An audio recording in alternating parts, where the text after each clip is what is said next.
It's just the second week of September, but it is Apple Cup week here on the Palouse as the Washington State Cougars get set to take on the hated Huskies on Saturday at Lumen Field. Even though it's early in the season, Coach Dickert says his team will be prepared for this week's Rivalry Week challenge.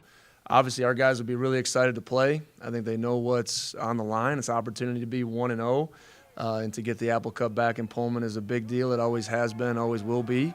I think we're battle-tested and we're war-ready. This is a new-look Husky team from the team last season that beat the Cougs by 3 on the last week of the season, and Coach Dickert says there are playmakers all over the field for UW. I give credit to Coach Fish. I think in a short period of time, he has really reloaded the talent on that roster. I think it's going to be an extremely, tight and physical football game. I think on offense, he's an extremely great, play caller, play designer. I think the quarterback, he's a 3,000-yard passer in the SEC, one of the top tailbacks in the country.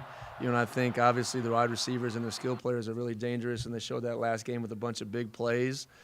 Defensively, they probably got one of the best play callers in all of football. Coach Dickert and his players know what Saturday will bring, but they are focused on going 1-0 against a faceless opponent. You can't just be all toughness and no technique when you get into a rivalry game.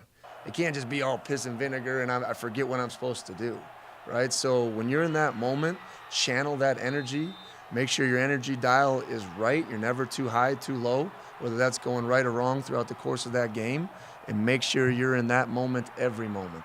That's how you win big football games. Rivalry games always personal, but it's our third opportunity to represent the team that we built. And this time it's going to be an NFL stadium, which is going to be different.